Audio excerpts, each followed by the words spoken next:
এক পুরুষ ছিল, তার নাম ছিল রানা। রানা খুব পরিশ্রমী ব্যক্তি ছিল এবং তার লক্ষ্য ছিল তার পরিবারের জন্য ভালো কিছু করার।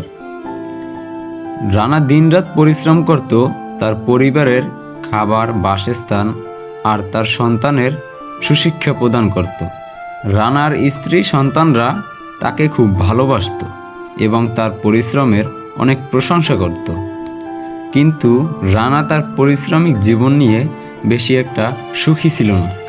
তার শরীরে পরিশ্রমের অনেক চাপ পড়ত, কিন্তু রানা কখনো থেমে থাকেনি। রানা তার পারিশ্রমিক জীবন নিয়ে এগোতে থাকে, তার পরিশ্রম সঠিক কাজে ব্যবহার করতে থাকে। একদিন রানা তার পরিশ্রমের ফল পেল। তার সন্তানরা শিক্ষায় সুশিক্ষিত হলো, ভালো চাকরি পেল এবং তার স্ত্রীও খুব ভালো ছিল। তারা একসাথে সুখে বসবাস করতে শুরু করলো।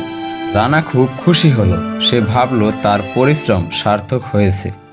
তার পরিবারের জন্য যা করছিলেন এটাই তার জীবনের সবথেকে বড় অর্জন ছিল।